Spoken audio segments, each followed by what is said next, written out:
So yung mga panalo quick, ano lang tayo dito, installation ng UMA ignition coil. So ito yung isang bolt niya, tinanggal ko na. So 2 bolt lang yan, gist. Balahan nyo lang impact na bala ng gist din. Yan. So pag natanggal nyo na yan mga boss, ito na siya.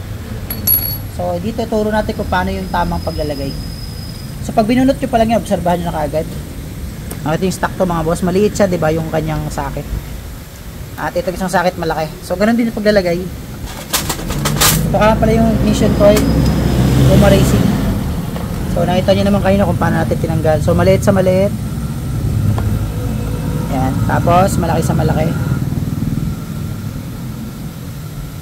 Saksak lang natin. Yan. Kalalayan nyo lang yung oras dito. Tapos balik na natin mga bossing yung bolts.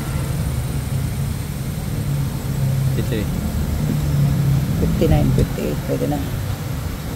So part 2 tayo mga bossing. Kapit na natin ito ignition coil. Yan. So naibit natin isang bolts. Ito na yung pangalawang bolts niya. Karlo pa yung langis, bilis. Yan. Kita nyo lang. Okay.